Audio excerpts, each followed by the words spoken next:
2012, Year of Prophecy.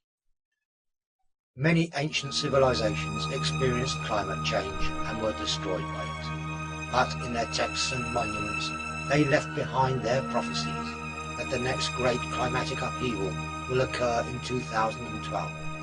And today, our climate is changing. Is the prophecy becoming true? Surely there should be debate about the full meaning of these prophecies and the 2012 date, based as they are on the real experiences of real people. But our political and scientific establishments decided that our climate change is due to CO2 emissions alone. Views to the contrary have become denial or heresy. Of course, the CO2 reductionists have hugely encouraged greener energy and other long overdue changes, but many scientists have challenged this CO2 consensus. Not CO2, they argue, but natural change that has happened before, but they are sidelined and their work ignored. But their views should be heard, that change is natural, that our planet is but a small speck in the vastness of an ever-changing universe. So please, watch, listen, and make up your own minds.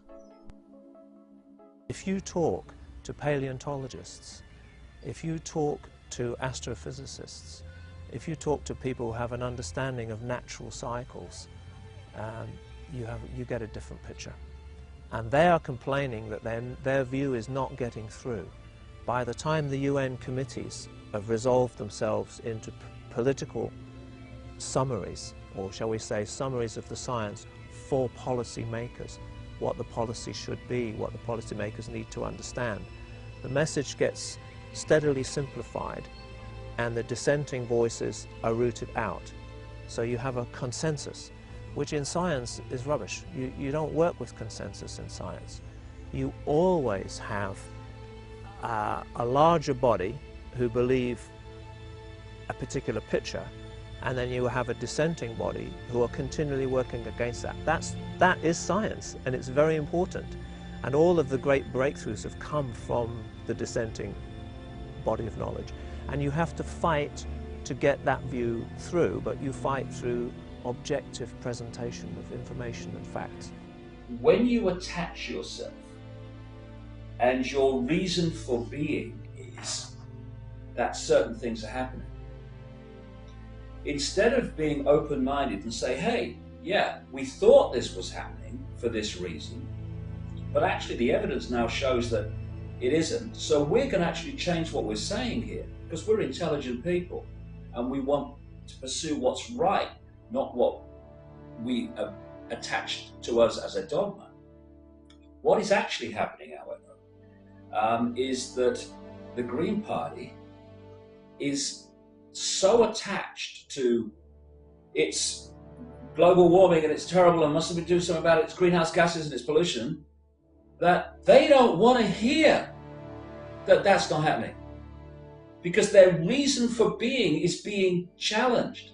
The very reason that they sell themselves and they get their backing and support, they have to protect that.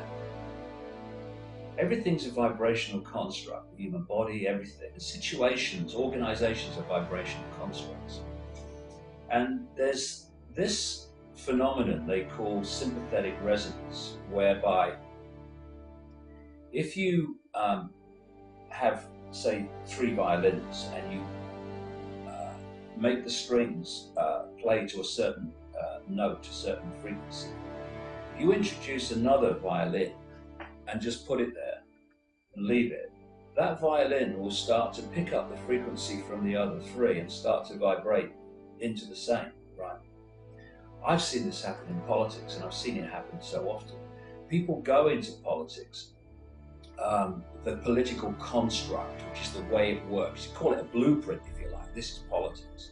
They go in with the best of intentions, and then gradually the construct vibrates them into line. Now, towards the end of the 90s, after the carbon dioxide picture had been sold to such a level, new data was coming through. Senior researchers, particularly in astrophysics, were saying, hey, the sun is doing things that we haven't seen before. And we've discovered a link between the magnetic energy of the sun and the climate. That hadn't been suspected before. So that should then be taken on board and go, oh, new information? We should look at this. No, that's not what happens. Oh, new information. This is a problem. It sort of muddies the water. We can't give a mixed message. The policymakers need clear guidance. And science does not want to say, actually, we're not really sure about this. It means that our computers can't predict, and you don't need to give us all these billions because we can't answer your question. The science isn't going to say that. So the scientific establishment defends its position. The environmental groups who've been gathering campaign momentum around this, they're not ready to change. And the media, actually, so many science journalists have signed up and they've been at the forefront of the campaign. They find it very hard to change as well. So you have this kind of collusion going on, which is actually quite scary because it means that the real issue, there is a real problem on the horizon, and it's not gaining any attention. It's certainly not gaining financial resources, and that is the climate is unstable. It's always actually been unstable, but we haven't noticed because we've been in a relatively stable period. And humanity has become more and more vulnerable to climate change, to the natural fluctuation. We're now 6 billion on the planet. Within the next 13 years, there'll be another billion mouths to feed. Oil is just about to peak. All of the industrial civilization, everything you see around you is based on oil. Gas to certain degrees, well, mainly oil. And when that peak happens fully, it's happened in the States, it's happened in the North Sea, the price, in my understanding, is going to go through the roof. And that will destabilize the world economy. Now, those who sit in higher positions of power and influence, they know all of this. I have absolutely no doubt that they know about this. It must be true this carbon caused global warming because the world's top scientists say so. No, that's what you're told, mate. In fact, there are enormous numbers of scientists who question that and indeed put forward extremely compelling evidence to show that it's not caused by carbon dioxide at all. Mars and the other planets are also warming up.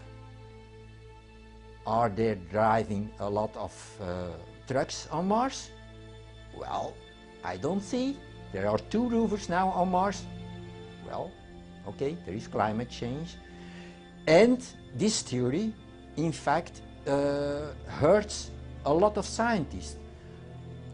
There are a lot of scientists that completely disagree with climate change. They say, look, there are other things. It happened in the past, it happens now. It's normal. It's a normal cycle. Why is everybody so upset? A lot of the cycles, and people are talking about the sun entering a new place of the galaxy, a new part of the galaxy that we haven't been around in for hundreds of millions of years. There are lots of unknowns on an astrophysics level. None of these scientists know exactly what drives the cycles of the sun. When we think of the sun, up until recently scientifically, the sun was a constant point of light, like a nuclear reactor, virtually constant. It was called the solar constant. If you just focus on the light of the sun, it is pretty constant. Actually, even the light of the sun has a 11-year cycle. It varies by 0.01%. Now that's not constant, right? But on a magnetic level, and nobody looked at the magnetic cycles of the sun until recently. We didn't have the instruments. Now we've got the instruments. We see the sun is, in a way, like a woman. It's got periods, it's got cycles. And some of these are very, very long term. We were talking earlier about science not being interested in this. Science is very patriarchal. I think, oddly enough, it just cannot handle periods and cycles, and it doesn't want to get into prediction. And science is only ever concerned with the external, objective, consensual reality. Now that's all very fine if you want to build something in engineering, but it's only half the story. The internal part, the soul, our dreaming, nothing that we've created could be created without first dreaming it. I have no doubt that it's the sun. And it's like staggering, isn't it? You know, it's like staggering. I sit back in amazement.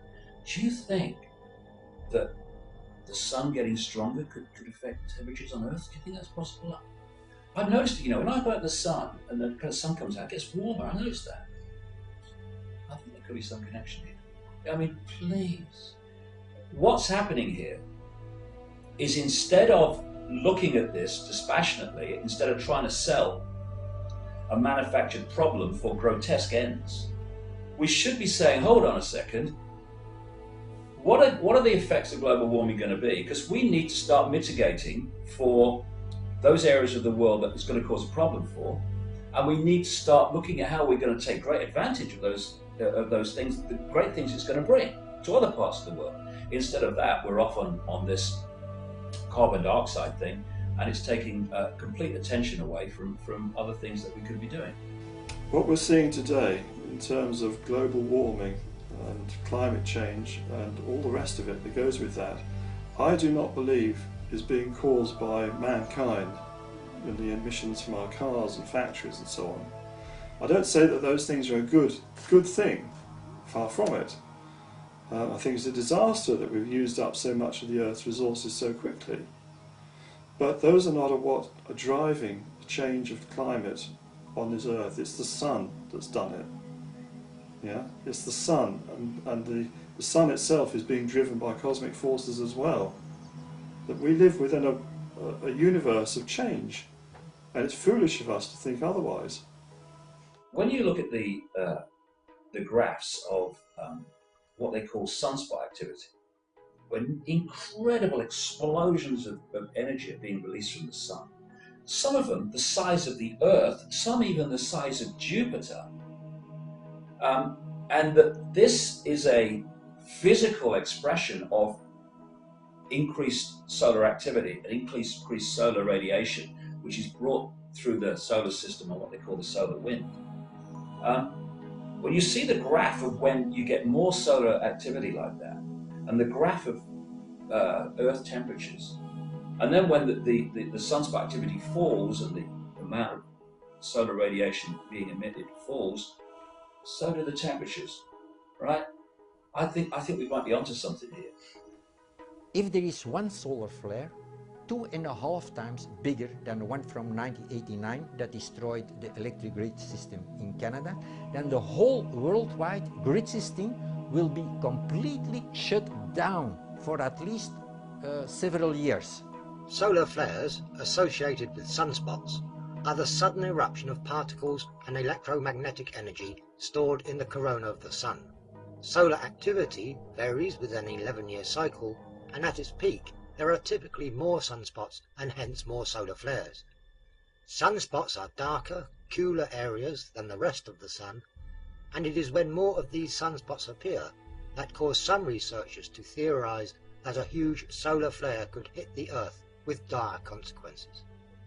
Now, think about it. If you don't have any electricity, then everything stops. Our whole society will collapse. In only 2 weeks, you won't have food, you won't have drink, you won't have any money, nothing will work again.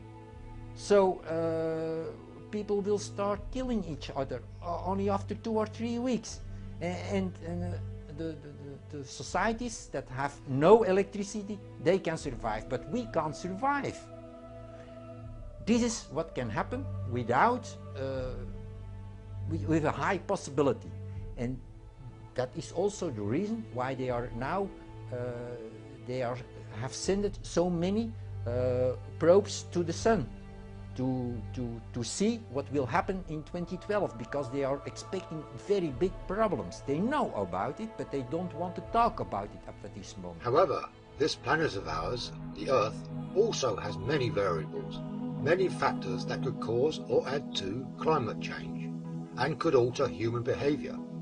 Factors like the magnetic field, which protects us from harmful cosmic and solar rays, and the Earth's pulse, the Schumann resonance, this being the electromagnetic waves which exist between the ionosphere and the Earth's surface, which resonates at around 8 Hz per second, and some researchers tie these naturally formed electromagnetic waves to human brain waves, and believe that a change in this resonance could affect human behaviour. I've spent the bulk of my adult life studying and researching ancient texts, traditions, cultures, the wisdom of those who have come before us. And they do, in fact, the texts, some of the calendars going back over 18,000 years, that's before the last ice age, all point to this time in history. And they say that we are living a very unique time. In the words that they left for us, they describe the time as a time of great change, and we've all heard about the prophecies that all converge in this moment in history, and that doesn't mean a lot to someone in the West because we tend to discount those. Well, as a scientist, what I can tell you as a former Earth scientist is that we are seeing measurable parameters that are changing and appear to be converging. For example, the magnetic fields of the Earth are in rapid decline right now. They reached a peak about 2,000 years ago. They have declined consistently, never looked back since then. We are now at the lowest magnetic point in global magnetics that we've been the last 2,000 years. So in the geologic record, we can see this has happened at least 14 times in the last 4.5 million years. It generally, in the past, has been a precursor to what scientists call a reversal or a flip in the magnetic fields of the Earth. Not the Earth physically, rather the energetic sense, the field itself. And it's got to be a really weird day, the day that this happens. People obviously have lived through it before. The Hopi have talked about it in their traditions. Biblical traditions talk about this in Egyptian traditions. What we know is that the magnetic fields in our bodies are very closely related, that a change in the magnetic fields of the Earth affect our dream states. And people are talking about having very, very intense, very vivid dreams, sleep patterns, time and space. People feel that time is speeding up. So in addition to the magnetics dropping, there's a second parameter that the ancients called the heartbeat of the Earth. Scientists first measured this directly in 1899. It's a fundamental pulse of about 7.8 cycles or hertz per second. So it's just it's a constant pulse. And we believed that it was so constant it would never change. And we built communication systems, we built military weaponry based on this pulse. All up through the 1940s, 50s, 60s, and the 80s and 90s, that pulse began to increase. Our bodies, our cells, are tuned to this fundamental pulse of our Mother Earth, as the ancients said. And that our metabolism, our bodies, our rhythms, our cycles will try to match the pulse of the Earth. So as that pulse increases, to us, it seems as though time is speeding up, because we're trying to keep pace with that fundamental heartbeat. So we have these two parameters, this pulse that's increasing, magnetics that are decreasing, and from the geologic record it appears that when those two parameters converge, that is a time the ancients called the Great Shift of the Ages, or the shift between the worlds. In studies of geomagnetic reversals in the laboratory, they found that it would occur when the geomagnetic field weakens and reduces, and you would also get areas of inverted field breaking out in sort of odd areas. And both of those things have now come to pass, because it's been found that the Earth's magnetic field is dropping quite a lot. It's been dropping for 2,000 years, and there's a big area of reversed magnetic field off of South Africa. So that seems to fit into this idea that we have started on a geomagnetic reversal. It's a very interesting area of research about the way that the Earth's magnetic field is linked to times of change. Now we know that at the moment the Earth's magnetic field is about to switch. It's actually weakening. What's happening is there are islands of opposite polarity appearing in different places. There's one in South Africa, for instance. So as the force field weakens, so the Earth becomes more open to outside forces and influences than it is when the shield, the force field is strongest and shielding us from those influences. It's a bit like an umbrella, you know, you put your umbrella up and the rain can't reach you. Put it down, and if it is raining, then that rain is going to make you wet. So this seems to be something to do with this changing times that we're seeing. And whether this is going to take a few hundred years to make a full turnover, or whether it's going to be a very sudden event, nobody actually knows. People make forecasts and they make suggestions and they have hunches, but nobody knows. But what we do know is that it is in the process of changing and has done so many times before. There are many theories about what causes a geomagnetic reversal or flip of the magnetic field and what effect it might have on the planet and us. But what concerns some researchers more is a geographical pole shift. This is a shift of the axis of rotation of the Earth or a slippage of its mantle. While much debate continues about both events happening anytime soon, Patrick Gerald thinks he knows when and how both could occur. Nobody knows the theory that the Maya knew. No scientist today knows the theory about the sunspot cycle. It took me many years to find and to decode this theory. And why is this theory true? Well, I was the only one in the world, about 30 years ago, I was the only one that postulated billions of quasars into the infrared that have a speed of the light going from us. I was on the Belgian television 17 years ago and I explained that the universe is accelerating, the expansion is accelerating, because I have a complete new theory about the universe. It's not that difficult, it's an easy theory. Everybody can understand it, only I have an hour to explain it to everybody. And with this knowledge, because I know so much about astronomy, I was able to decode the Dresden Codex of the Maya and to find this theory that is not known. And because nobody knows about it, nobody can calculate it. And this reversal of the rotation of the Earth can be found in the written in the Book of the Dead from the Egyptians. A Frenchman, Albert Schlossman, translated that 25 years ago and no longer, even 30 years ago, and he has written about 10 books about his story and nobody believed him. But in his translation we found several astronomical codes and we were able to decode these astronomical codes. It had to do with a movement from Venus above Orion. Now Venus was very important with the Mayas, and Orion, as we know now, was very important with the Egyptians. If you combine these two, then you can find why they made an astronomical code with Venus, the Sun and Orion. And the next code for Venus and Orion is for 2012. Flood myths occur in almost all cultures, and in these myths and in ancient texts, Patrick found the clues to his search for answers regarding the pole reversal. There are hundreds of flood stories around the world, and in many of the flood stories you can see that the boats went very high. Only the highest tops of the mountains were visible. Now how can you explain that? There is nobody knows about such a high flood. But if there is a polar reversal, according to the Egyptians, then the Earth starts rotating the other way around. So a 360-degree difference. How is that possible? Now, actually, the Earth is turning this way. If you have a wave of particles from the Sun that fall into the magnetic field of the Earth, then they will create an opposite current.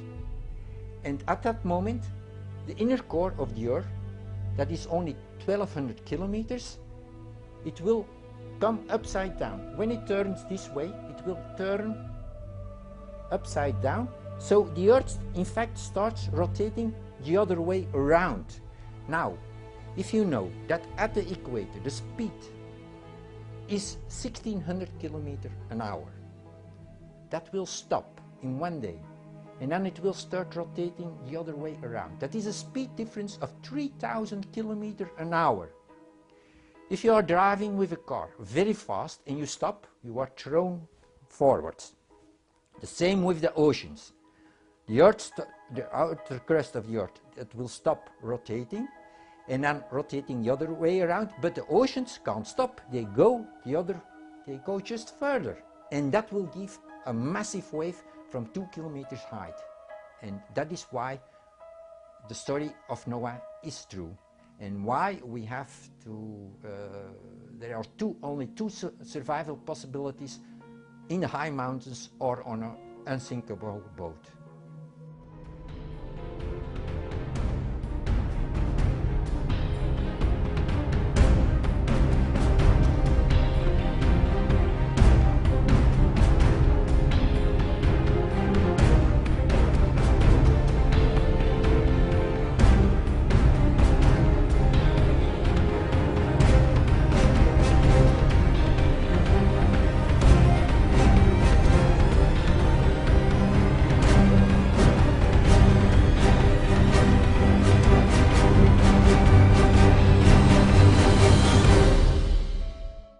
It is no secret that these events have happened in the past, and in fact, some researchers and archaeologists claim that the legendary city of Atlantis was lost to such a pole shift. The survivors fled to Egypt, where they passed on their knowledge. But with little evidence found about the mysterious city of Atlantis, these claims cannot be substantiated. Now there is a lot of more evidence, but most of the evidence can be found at a huge site in Egypt, and that is called the labyrinth. What can we expect to find in the labyrinth? Well, first, how the Earth looked like before the previous pole shift. After the previous pole shift, about 12,000 years ago, Hudson Bay lay under the then South Pole, what is now the North Pole. And in one day, America moved down 3,000 kilometers. So from under the ice, it came ice-free. And Antarctica went under the ice. A large part of Antarctica was ice-free, where the high civilization Atlantis existed, and in one day it was completely destroyed. I hope to find the maps from the Earth and from Atlantis there. What can we find more? A hugely advanced knowledge of mathematics and astronomy, because the Egyptians took books from Atlantis to their country, and in the labyrinth they made a large map, a zodiac of the sky, and in a special room that is called the Circle of Gold, they made 36 hieroglyphs in which they calculated when the next polar reversal would take place. And they also say, like the Maya, 2012. And that is what we have to find. The mystery is exactly why would the ancients go to such lengths to hide this secret knowledge? Why not just put it on show for all to see? You have to understand, knowledge is power. Do you know now something about mass destruction, the atomic weapons? We don't know it, only the scientists know it. So in the past it was the same. The high priests, they knew about it, but they have to keep it secret. If they knew when when the moon was becoming before the sun, then they had power. If everybody knows it, they lose their power. So they were smart and they said, okay, we will encode it so that in the far future, people who are smart enough can translate this. And of course, it took me many years to find and to crack their encodings, but I succeeded. And if there are other people in the world who can look at my encodings, they will find the same. They will say, okay, this is about this theory is not known, so there is going to happen something very huge. As with most prophecies, the Mayan prophecy of 2012 is down to interpretation. The end of the world or the end of time have different meanings to different people. It is only when we scratch the surface and look deeper into the history of the Maya and other ancient civilizations that we can begin to truly understand their legacy. The ancient Maya left something behind in their texts, calendars and monuments that was certainly of great importance. So who were these people, and what made them so special? One of the interesting things about the ancient Maya is their preciseness. Alone among the people of Central America, they developed language, reading, writing skills, the kind of thing that we know from people like the ancient Egyptians, but they're the only people in Central America who actually developed an equivalent system to the Egyptian hieroglyphs. So for that reason alone, we know a lot more about them and what they believed in and what they knew. But over and above that, they also seem to have this extraordinary ability at mathematics. For instance, they had zero, the number zero. We take for granted that we have the zero. The ancient Romans didn't. The ancient Romans used Roman numerals. Can you imagine what it was like trying to multiply two Roman numerals together? It must have been an absolute nightmare. But it's not that difficult with the Mayan number system, just as it isn't with our own. So these people were very, very clever, and they were very skilled mathematically, and they were also extremely good astronomers. So that kind of sets them head and shoulders above virtually every other ancient civilization you can think of.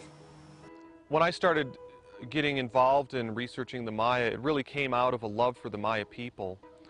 My travels in the 80s, living and working with the Maya, doing service work and so on, I really wanted to give something back to the Maya people. And I felt that I had an ability to sort of recover, you know, the lost artifacts of the ancient wisdom. The long count calendar is not a calendar system that is still followed among the Maya. The 260-day calendar is, and that's really the core building block. The 260-day calendar is made up of a combination of 30 numbers and 20 day signs. The idea is each day has its own particular energetic atmosphere. You know, it's got its own quality, and the day you're born on gives you a certain characteristic preponderance towards certain characteristics. And so each day has its own flavour and its own different quality, which is good for some things and not so good for others. A little bit like astrology, Western astrology in some ways. What are the benefits of using the Mayan calendar? Well, not if you're trying to work out when you're going to send your Auntie Doris a Christmas card.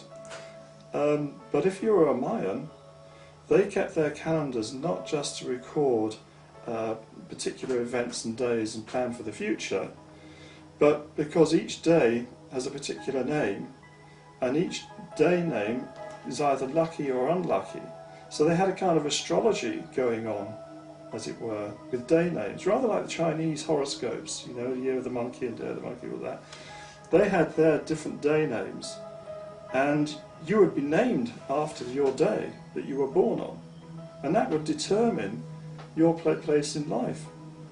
Extraordinary as it may seem, you know, because you were fixed by that day. So they still use part of the calendar, what's called a 260-day Tzolk'in cycle. They still use it now to work out which are auspicious days, which are inauspicious, when they should do certain things, when certain things can be expected. And they also use time and the cycles of time to make predictions. And actually, if you were talking to a Mayan elder now, they would tell you that they know that the year 2012 things are going to happen because it fits in with other cycles and what happened before on equivalent time. So they're looking like that as a kind of astrology. The Mayan calendar is actually a complex system of numerous calendars all working together to achieve different objectives. The core building block is the 260-day Tzolk'in cycle. It consists of 20 day signs, each with 13 variations. The 260-day period is key, because not only does it represent the period of human gestation, but also serves as a common denominator in the cycles of the Sun, the Moon, Mercury, Venus and Mars. Along with this cycle, the Maya used the Harb calendar, which is the solar 365-day calendar, consisting of 18 months of 20 days, with a shorter 5-day month on the end. The days and months work in a fashion similar to the Gregorian calendar. When all the combinations of both calendars had occurred, this period was called a calendar round, precisely 52 years in length, and it was the shortest period of time in which the two calendars could synchronize. The Maya calculated longer periods of time using a 5-decimal long counting system. In this system, the Bacton was the longest period of time, going down to the shortest being a single day. The 2012 end date is calculated using this long count system, and the great cycle of 13 Bactons looks like this, giving the length of time from the 11th of August 3114 BC to the 21st of December 2012. The 13 Bacton cycle has been closely scrutinized and correlated with the Tzolk'in, Harb and our own Gregorian calendar to give us the 2012 end date. It is important to note that the full working of the calendars is much more complex, and it has taken researchers decades to unfold only some of the information left on those monuments and in ancient texts. The Maya calendar can facilitate a better connection between us and nature, because when we study the Maya calendar and we follow the Maya calendar, we can come into closer relationship with the cycles of nature. Mayan time philosophy is based upon observing the cycles in nature, everything from plant growth to the birth and life cycle of a human being, to the greater cycles in the outer universe, the planets, and the great cycle of precession, this great 26,000-year precessional cycle. And the Tzolk'in, the 260-day calendar, is the key to all these different domains of human experience. So when we place ourselves into right rhythm, right relationship with this calendar, then we just immediately come into better, more intimate union with nature and with other human beings. Now this business of the prophecy, the 2012 prophecy, a lot of people wonder, where does this come from? Well, it's quite simple really, that in the sort of 18th, 19th century people began to start decoding Maya hieroglyphs. And the first ones that they started decoding were numbers, because that's the easiest point of departure. And they discovered that the Maya had a sort of calendar system of writing numbers with respect to a start date. There were some equivalent dates after the time of the Spanish arrival, which were fixed in our calendar and fixed in theirs. Particularly the founding of a city called Mérida in the Yucatan. And they were able to sort of, by doing that, correlate the two calendars together. And then they could say their start date was a date in 3114 BC, and their end date was going to be in the year 2012, 21st, 22nd of December. So that's how we know that the end of the present cycle is going to be in the year 2012. As we know, the Earth rotates on its axis at around 23.5 degrees orbiting the Sun. This gives us our seasons, because at different times in the year, different parts of the planet are closer to the Sun. There is, however, a phenomena called the precession of the equinox, where the Earth wobbles on its axis like a spinning top. One wobble taking 26,000 years to complete. The next completion takes place on the winter solstice, 21st of December 2012, creating the alignment of the December solstice sun as it travels along the ecliptic. That is, the path of the Sun as observed from Earth, as it aligns with the dark rift in the Milky Way galaxy. This is what the Maya called the crossroads, or the sacred tree. Well, the sacred tree, or the world tree, the crossroads, it does have an astronomical location. It's the cross of the Milky Way and the ecliptic in the sky. And There are two crossroads. There's one in Gemini and one in Sagittarius. The one in Sagittarius, I think, is really the most interesting one because it targets the center of our Milky Way galaxy. Now, on a spiritual level, the crossroads signifies the cross of our heart. You know, our heart is the place where the struggles and darkness of the world meets the vertical axis. It's kind of like where time meets eternity, and it's where the darkness meets the light. It's that magical place where the opposites get fused together. And I like, there's a certain myth where, you know, the Dark Lords meet the emissaries of light, and it's their struggle back and forth that generates the nectar of consciousness. You know, it's really sort of, it's the place where the realm of everyday consciousness meets the place where the underworld lords reside. You know, because that crossroads is the place in the sky where the road to the underworld is located. And this is the place in the sky that the December solstice Sun Lord, One Hunahpu, will be aligning with in 2012. So it's very beautiful how the astronomy reflects the prophecy and the spiritual teachings. The crossroads is the place where we can facilitate our own rebirth and renewal. I think that the temporal location of this is in the years around 2012, but the place where it occurs is within our own hearts.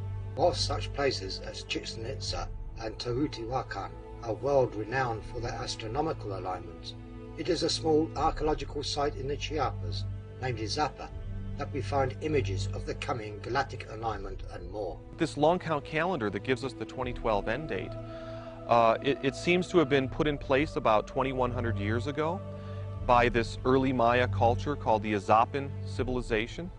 At the site of Izapa, we have carved monuments, and we have orientations that bring in this rare galactic alignment that culminates in 2012. The alignment of the December solstice sun with the dark rift in the Milky Way, right at the crossroads where the Milky Way crosses the ecliptic. This rare alignment takes place only once every 26,000 years. And what I found in looking at the carved monuments of Izapa is that we have encoded here at the site the perennial wisdom associated with this astronomical alignment. It's not just about astronomy. There's a prophecy, and there's spiritual teachings. And I think of Izapa as being sort of like ground zero of the 2012 prophecy. And my work has been to give voice to these silent sentinels that are preserved at the site.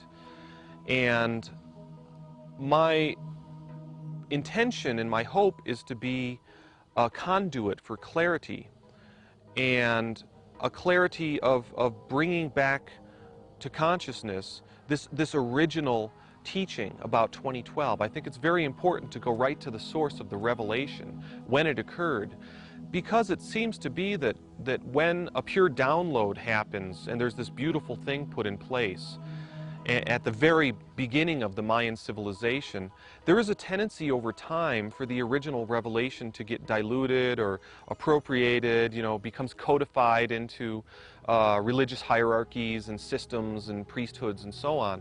But I think that it's really important that we plug right back into the original revelation at its source. The spiritual message that's preserved on the carved monuments of Izapa are basically the same message that we find in the hero twin creation myth. So basically the carved monuments are portraying that same teaching that we find in the Popol Vuh. And in that story, it's basically, in a nutshell, it's basically the relationship between Seven Macaw, who is the false ruler, and One Hunahpu, who is the consciousness that's been reborn, transformed by coming back into right relationship with the true cosmic source and center. So this dynamic between Seven Macaw and One Hunahpu, and how the hero twins facilitate the demise of Seven Macaw and the rebirth of their father, One Hunahpu, it's basically the perennial universal teaching about the relationship between the limited ego consciousness and the divine, unlimited, true consciousness. And the spiritual message is that we have an opportunity here at the end of the cycle to sacrifice or surrender the illusions that keep us fixated to that limited state of consciousness that is ruled by the seven macaws of the world. Seven macaw being the vain and false ego, you know, the ego out of control. And you know, ego's always been a fiction of convenience, but at some point in the great cycles of time, humanity lost their connection with the true eternal consciousness, which is our birthright. It resides at the core of our hearts. And when that connection got severed, then ego sort of got deputized to take over that function. And then things kind of just went haywire from there. So the core teaching is about right relationship with the true eternal self, and how at the end of the age we can facilitate that reconnection in our own hearts.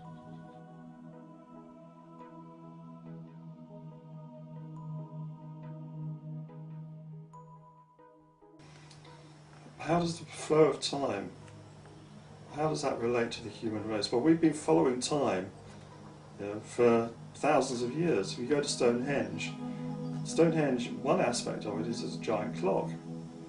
Everyone knows about the midsummer sunrise at Stonehenge over the heel stone, but there are other alignments as well there. And in fact, other stone circles were used similarly for recording time and movements of the sun and moon. Well, the Mayans and people like this had similar structures that did this for them. One of the main things that they were concerned about was the days when the sun passes directly overhead, which would be the start of the new year for them. And the way they would mark that is by raising a great pillar or shaft of a tree, and you would see from the shadows the moment when that pillar casts no shadow. Now, we don't get that living here in Europe, because the sun never does pass directly overhead, but in the tropics this is something that's very noticeable and very important. So the real clock that people have always worked with is actually out there, and it's the movement of the sun, the stars and the planets, the moon, and our relationship with that, which is why our clock face has 12 hours on it. Twice 12 is 24. You know, it's all derived from the movements of the sun. I guess I believe that the Maya perceived time as a cyclic process. And it's not a linear thing like we have in Western time philosophy. Time always moves in cycles, but there's a very deep understanding that the Maya had of cyclic time. It's not so much a circle, which seems to have no beginning and no end. Instead, time it's kind of like a cycle, but it's like the breathing cycle. It's like breathing in and breathing out.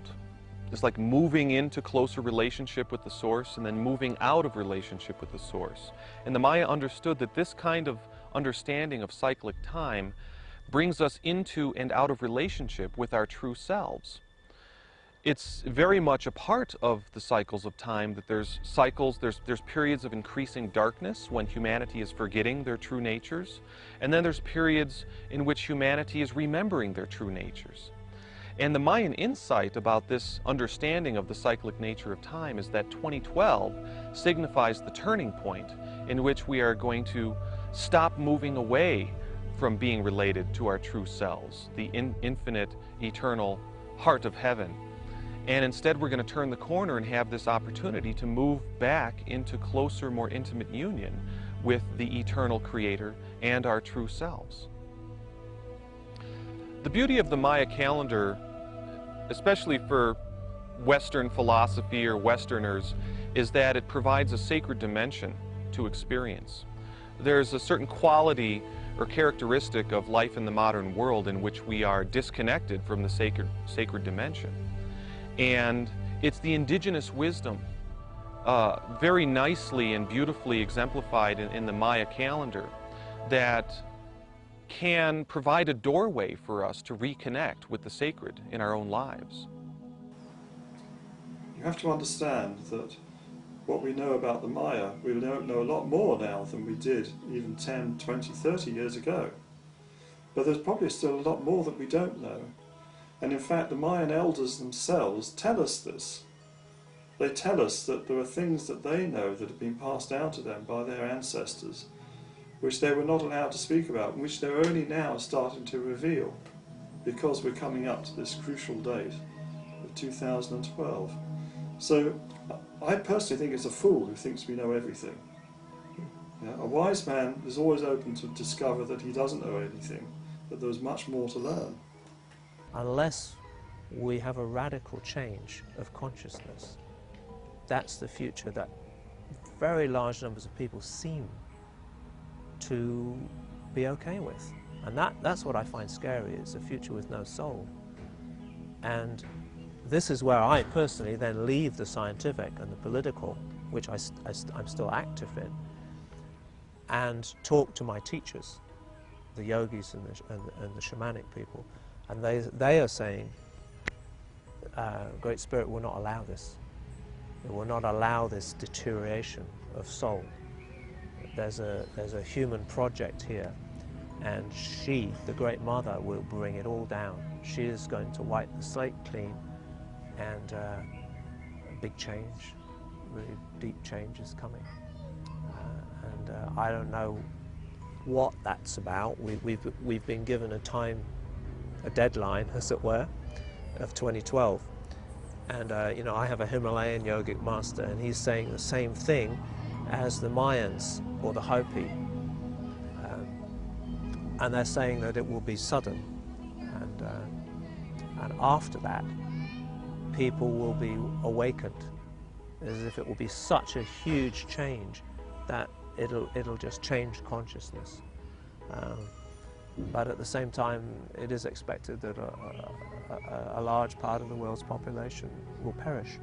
So I think in terms of that 2012 point of reference, I think it's like the age of Aquarius. You think, well, where does it start? Where does it begin? And it's part of a kind of cycle that has a much broader parameters than that particular moment in time. But what it's, generally speaking, we're already getting a flavour of where we're going, where we're headed. That we have, I think there is a global more information than we can handle and infiltrate. So we have to, in a way, go back to, you know, what is going on an inner level with, you know, we start with ourselves, we end with ourselves, you know, that's the way it is. And we have to kind of filter through, simplify. We have to find what these essential truths are. And I think instinctively, a lot of us are already understanding that. So if we can kind of separate our kind of physical hunger and sort of look at it as getting spiritual fulfillment, and, you know, we can say how we get there. But I think that it's inevitable that we'll get to a point where we will kind of be in a position, instead of having everything, start rejecting and letting go and simplifying. And that's going to perhaps be kind of a time of conflict, because we're having messages all the time through our media that we have to eat more, consume more, buy more, have more, and yet we are inundated with stuff. So I think that we're going to have this shift where we're going to say, actually, do I need all this? And it's on a very simple level, but you think, well, you know, by having less, actually, you know, it's better for all of us if we kind of spread the resources a little bit and create more of a balance, and which has serious problems for our status quo and our ruling classes. And that's going to be the big issue. So there is going to be a little bit of conflict between what people really want on an intuitive level and a level that feels right for them, and their natural connection and care for other people who are in a position of not having enough. And these kind of imbalances, you know, can be seen as a moral imbalance, but it's a material imbalance. And so 2012, I see that as kind of a kind of summit of that experience, and you know, what we're going to do about it. We can do plenty about it, but at the end of the day, it has to be the will to do things, and it's not political will, it's the will of everybody. So maybe a great levelling, you know, which ties in nicely with the Age of Aquarius, because that's the Age of Aquarius is about the global village, about all of us being equal and all of us being concerned, you know, for my brother, my sister. That's a very Aquarian ideal. So, you know, I'm looking and hoping that from where I'm standing astrologically, that people will kind of connect up to this theme, whatever it is. It's, you know, 2012, is it the Olympics? I mean, what an outcry about that, you know, the logo, that how chaotic, how symbolic of this chaos that we're in. And I think it's a focal point that whether, you know, as that name, that word, those collection of numbers sort of go around the planet, however they got there, people will know it's got some significance, and they will create, right, you know, we need to think about what this is all about and just be switched on to it. So whether it's disaster, you know, or nirvana, depends on, you know, where you are. If it could be nirvana if you're, you know, some poor guy, you know, trying to scratch a living in the dust bowls of Africa, or it could be disaster if you happen to be one of the ruling classes who control everyone. There is a vibrational change going on, which is going to create a spiritual transformation on this planet. And that one of the effects would be that our perception of time would change to the point where time would, I think one of the lines was, time will move so fast it will be frightening. Because time's an illusion. It's the way that we observe events. You know, you can be in a dentist chair and time passes slow. You can your hand in a saucepan of water, time passes even slower. You can be in the company of someone you really want to be with, time passes very fast. I mean, it's just our relationship to events. And this vibrational change, I was told, is going to, in one way, change our relationship to events and the way we observe events, to the point where time would seem to get faster and faster. And that this vibrational change was actually going to wake people up, and they were going to see themselves and the world in ways that they didn't see themselves before. If you look at nature and documentaries about what happens in nature, then nature is very hard. Animals kill each other for food. So in fact, nature is violent. Only we people are also very violent.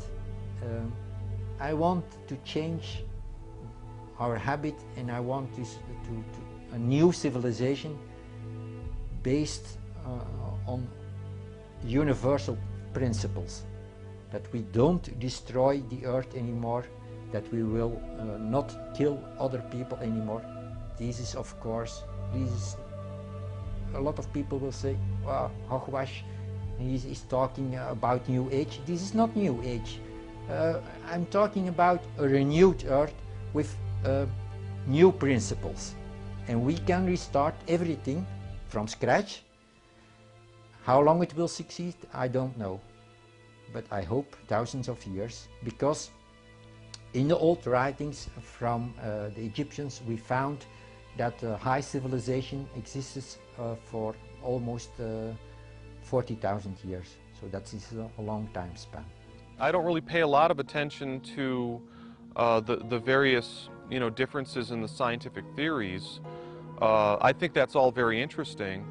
I think that no matter what might be happening in the external world, the way that we can really facilitate change and transformation in the external world is to first do the spiritual work inside of ourselves. And you know, transformation in the physical world always is preceded by a transformation in the spiritual heart. So to me it's a little bit, I guess I just don't choose to put a lot of focus on that, you know.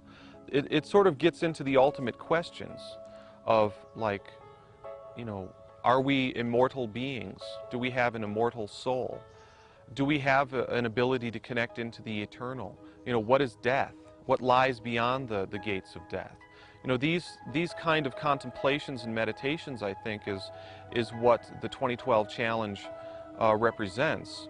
And so it kind of like invites us to have a deeper relationship with our true selves. One of the things that drives me forwards in my research is the belief, if you can put it that way, that there are things the ancients knew that we have forgotten, and that there are things which they want us, or they wanted us to know, which they have encoded in their monuments and in their scriptures as a means of passing knowledge on to future generations. That's why I'm so interested in things like pyramids, because if you go out and build yourself a pyramid, that's a lot of work. It's a lot of work.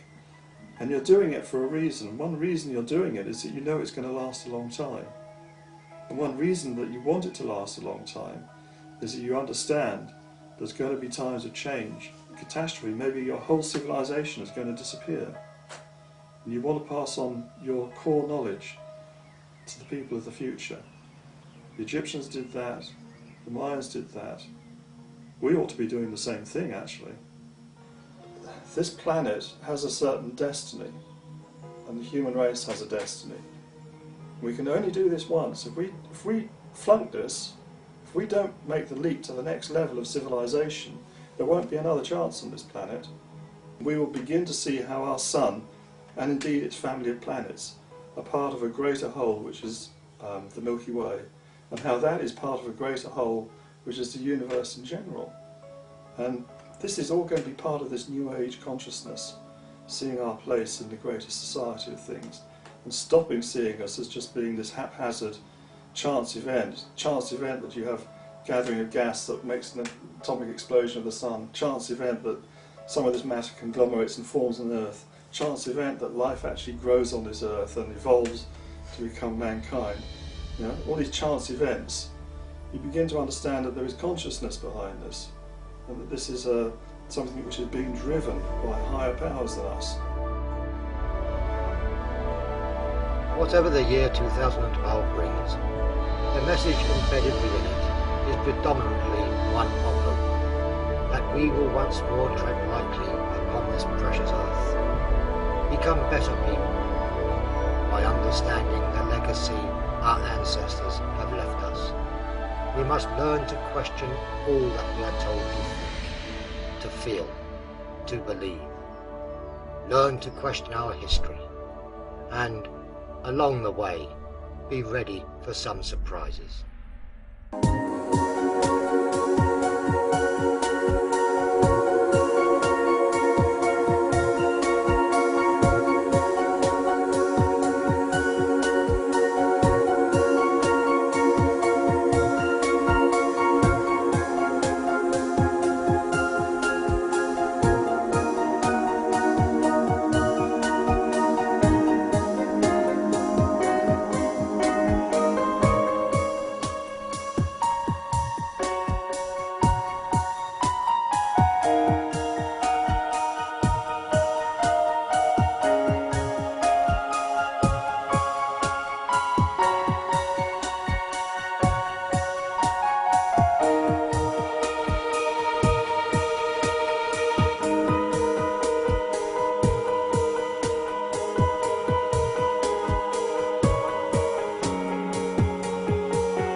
Our world, all the other worlds, all the planets, all the universes, parallel universes, whatever there may be, every blade of grass, every animal is interconnected in some way, shape or form. Some say the end of mankind is near. Some say that economic and financial turmoil is part of the process, along with global warming, warfare, and the spread of mass psychosis. When there's no place you feel at home, and you think you'd be better off alone. Children are prescribed drugs to keep them calm. The climate is changing all around us, while celebrities become our gods and materialism the new mantra. We live in an era where we're obsessed by celebrity. We live in an era where everyone wants a route out of their ordinary lives, and people want a quick fix these days. I mean, the idea of learning a trade from your father or doing a 5-year apprenticeship's gone out of the window. People now want to go on Big Brother and become a celebrity overnight. People want to be a wag. Is there a reason behind this modern day madness? Are our material lives making us truly content? If I want to know what the truth is, I have to live truthfully. And as long as I live as truthful to myself and to others, then I'm like in the vibration of truth. Therefore, it will resonate with me or not. But there is a ratio to it all, a rhyme and reason behind everything that we do and everything that affects us. This really happened by accident. This whole universe and us living on this planet in this fragile atmosphere, in this one place in the universe. It is beyond thought, it is beyond words, but there is a purpose to it.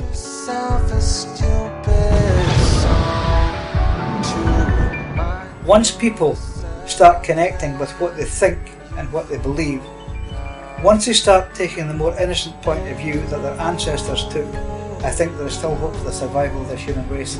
Because if they don't, we will poison ourselves off this planet eventually, I think. Like mad magicians seeking to rule the world, men of renown have fleetingly seen the epic nature of the ancient code and its alluring essence, but all too often they fall into an abyss of their own making, choosing the wrong side of the code.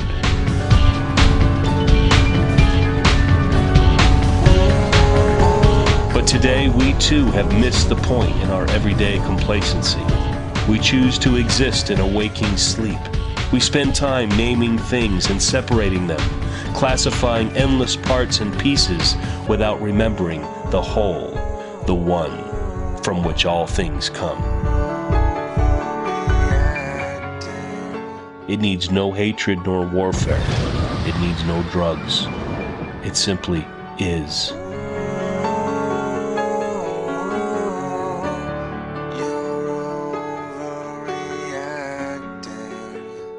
For you are the key to the code.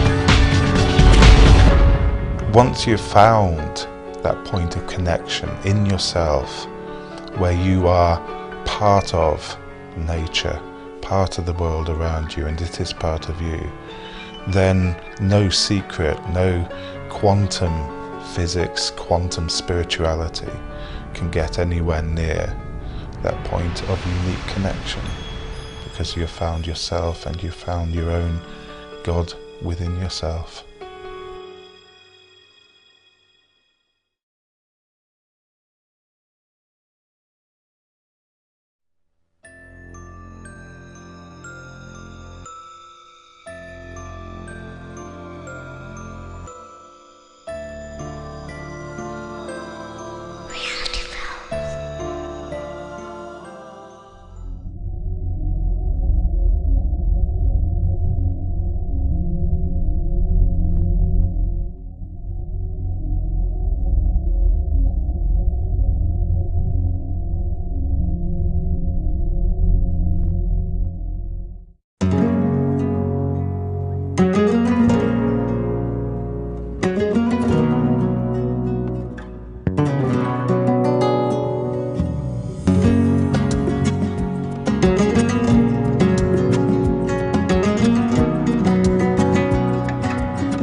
Roslin Chapel was built upon an area that was a noted place of healing from the word go. I can tell you that when I first went there in the early 1990s, that the impression that I had when I walked through the door was of immense latent power. It's a nexus of earth energy, and as I have found out through hard experimentation, there is an operable portal between this world and the next inside that chapel.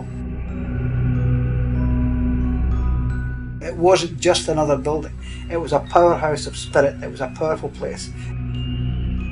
And I think the chapel was built in such proportions that it would take and harmonise that energy. I think it would amplify. It was acting almost as an amplifier, a stone-built amplifier. The chapel is actually moving in time, not in this time, but 0.1% in another time.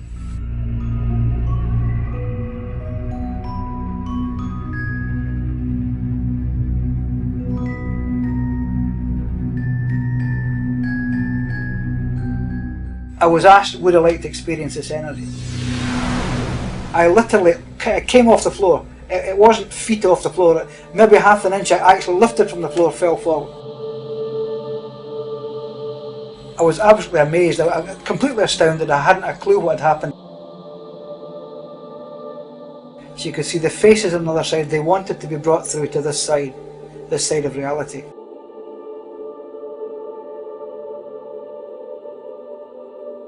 The purpose of the augmented fourth was to induce a feeling of uneasiness or instability in the listener, and, if you like, introduce the devil into music. That the augmented fourth was inducing some of them to experience altered states of consciousness.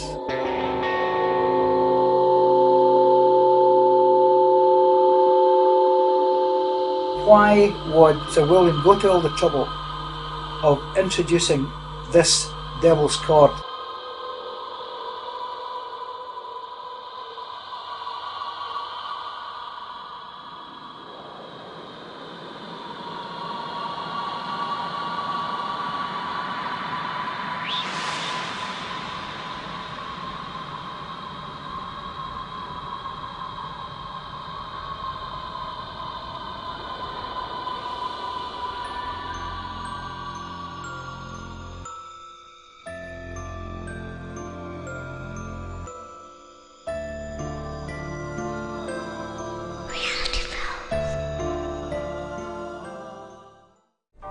Well, here I am, it's the middle of the night, setting off to go to Norway to meet a very unusual Viking man who's made an incredible discovery.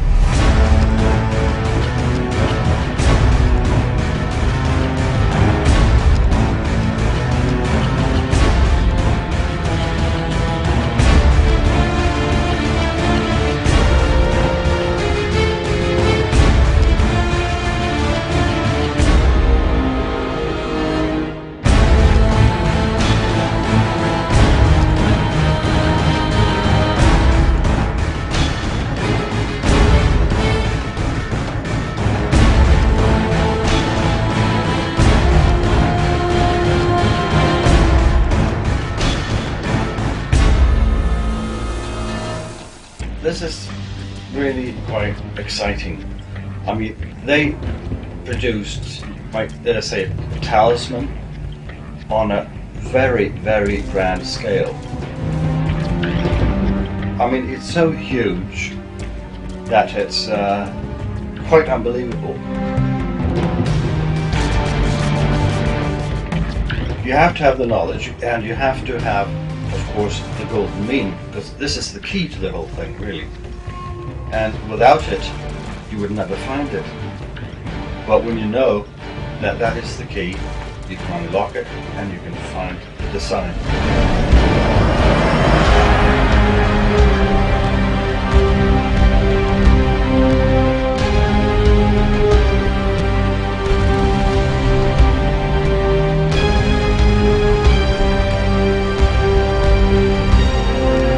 And that city is now called Trondheim, but it's only been called that for the last few hundred years. Its original name is Nidaros. Nider, serpent in Celtic, and Rus, old knowledge. So actually the city was called Old Serpent Knowledge. That is fascinating.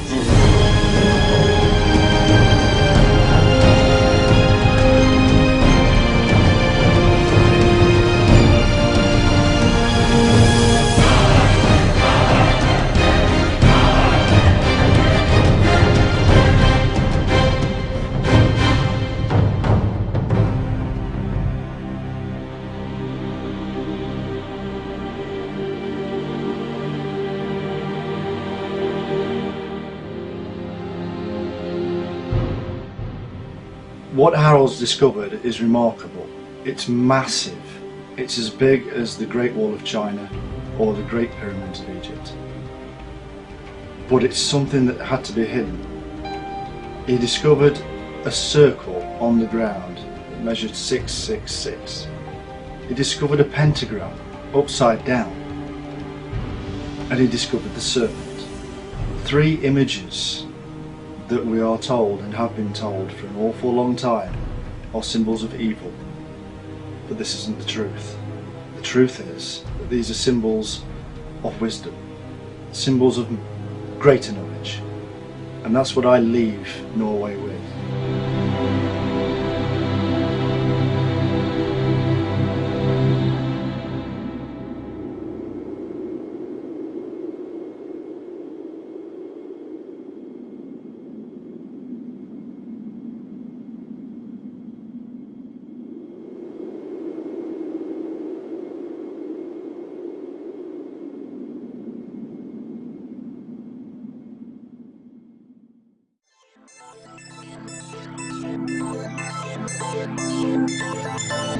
Along the wilderness road they come. Behind them, the struggles of the Revolutionary War. Before them, the conquest of a wilderness. The journey is long and arduous, but it leads to a land of promise. Day after day, the party follows the unfamiliar trail. Bigfoot, also known in North America as the Sasquatch or the Oma. Was the Sasquatch here before the Indians? Thousands of Indian locations are named after the boss of the mountain, or the wild man, as the Bigfoot was originally called by the Amerindians. Indian cultures generally regard the wild man with the greatest respect. He is viewed as a special kind of being, perhaps because of his seemingly close relationship to humans. Many Indian elders regard him as standing on the border between animal and human consciousness, giving him a supernatural kind of power. But as special as he may be, there is no tribe that suggests that he is anything other than a physical being, living in the same physical dimensions as humans and other animals. He eats, he sleeps, gathers, and communicates with family members.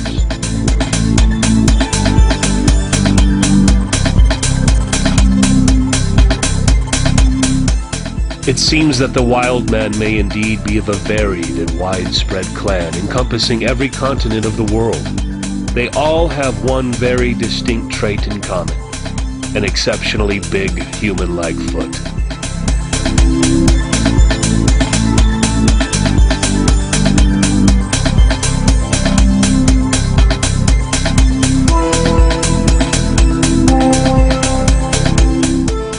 Our search for this film brings us to the great state of Kentucky, the bluegrass state, and the home of the Kentucky Derby. Throughout the last 100 years, there have been many wild man sightings in Kentucky. There's something in there. There's something right in there. In there. Listen. Hear it? Yeah. There's something moving in this tree line along the edge. It looks like they're hearing it over there. They're down. Brighter, Philip? It's a Yes. light from the road, the blue light.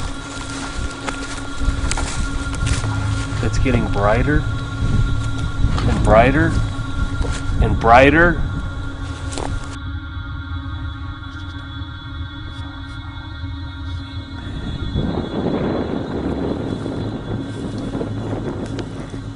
Dude, look through here. Look through there right now. What is it?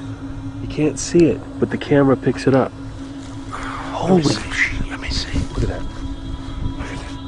What is that? I don't know. Oh, here, back up so you can see it. Whoa. I'm gonna walk over there. Can you zoom in on it? Let's go up here. Come on. Hold on. It's something. It is something. We can't see it, but the camera can see it. Let's move in. Come on. Hold on. Don't take your camera off of it. I'm not. Just stay there and it will. Don't lose it.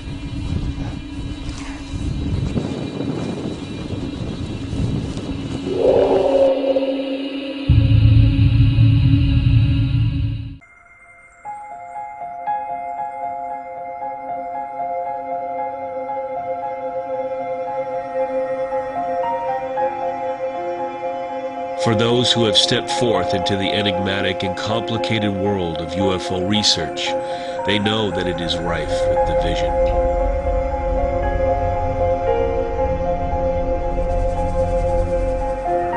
But here, just like religion, we have another reason for the numerous splits, as the enigma really comes down to the individual human experience.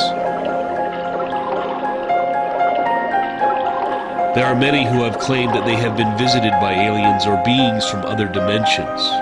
The vast majority, like people who see ghosts and apparitions, believe in the data from experiences they encountered with their very own eyes.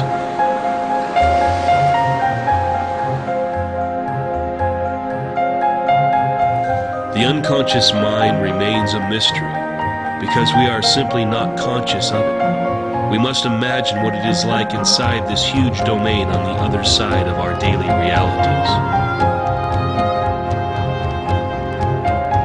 Occasionally, people recall their encounters in this strange world in dreams, and more interestingly, lucid dreams, whereby we become conscious of elements of our unconscious world and even interact with them.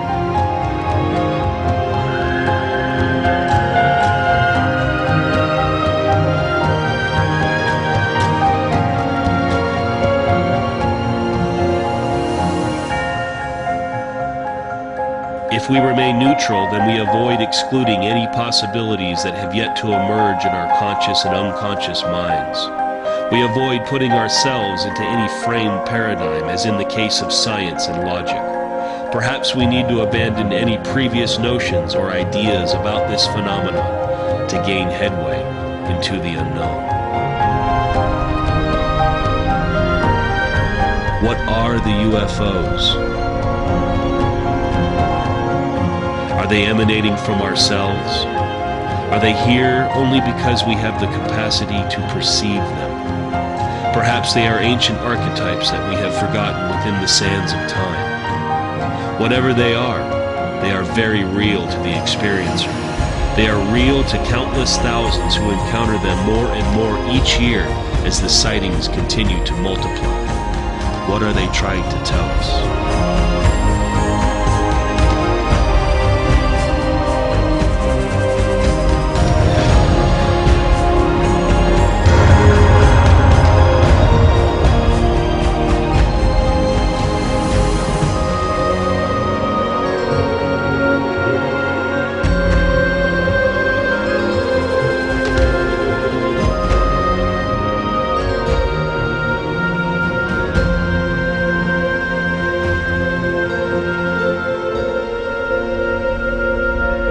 If we can understand the UFOs, perhaps we can better understand ourselves.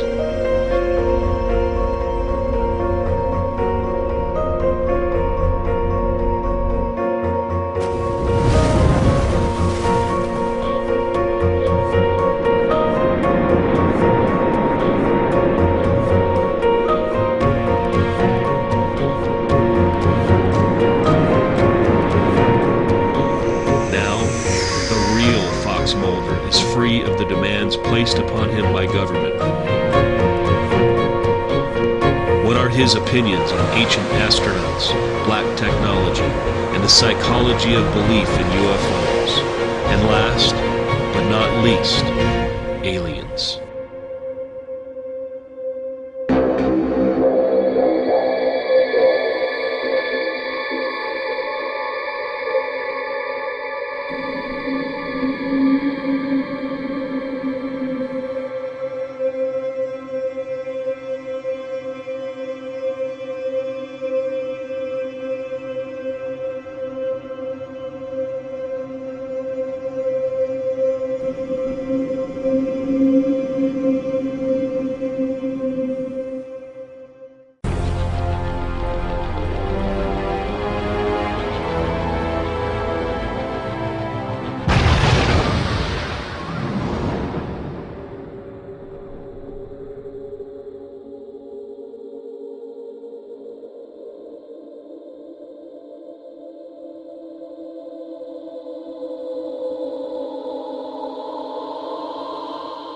From the infamous Illuminati to the modern Freemasons, the world is fascinated with secret societies. Tales of child sacrifice, world domination, and dark dealings with extraterrestrials are all paraded before us as truth.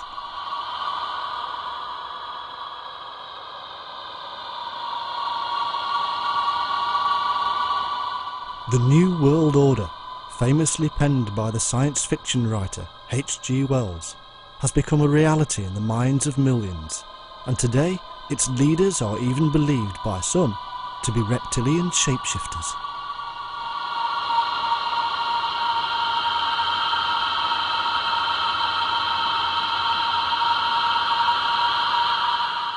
The massive amounts of information set before us now on the World Wide Web may be spreading further and faster than ever before, but the belief in a powerful and secret ruling elite is nothing new.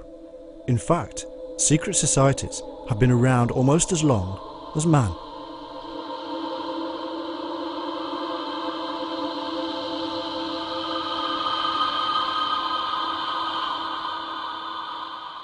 The eventual knowledge of these groups would be deemed sacred and protected. Whether it was practical methods of survival, navigation, measurement, or psychological and spiritual inner wisdom, it would become the ground plan for future secret societies, and as populations grew, it would bestow great power and danger upon them.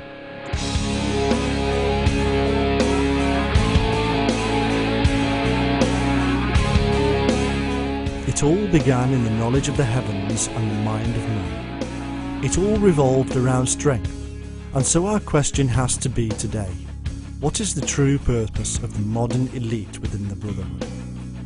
Is it truly one of charitable works? Yes.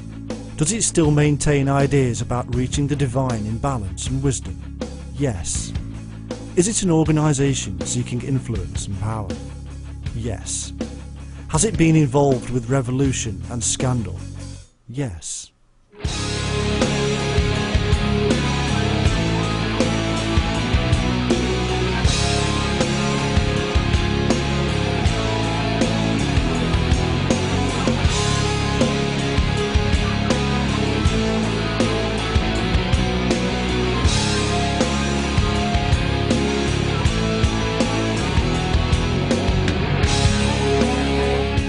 This is the story of the groups who have guarded this sacred knowledge for centuries.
For decades, the tales of Jules Verne have inspired the imaginations of millions.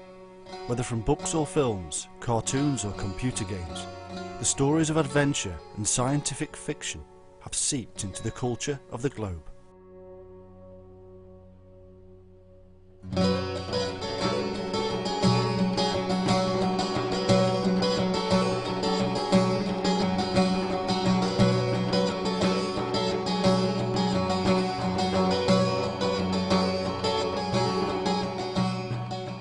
Almost immediately, biographers and critics began to analyse the writings and the man behind them. Some have claimed that his novels contained a pseudo-sexual message, and others that he points us towards a hidden treasure buried by the infamous Knights Templar. To a great many more, Verne was the father of science fiction, and others claim he simply stole ideas and reformulated them.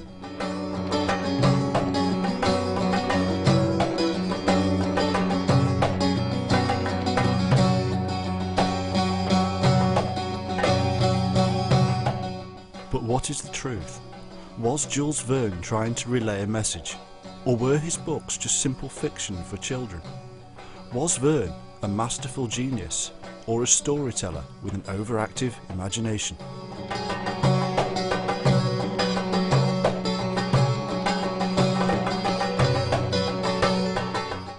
His wife said that a secret burned at the heart of Jules Verne, and that it almost crippled him. What was this secret?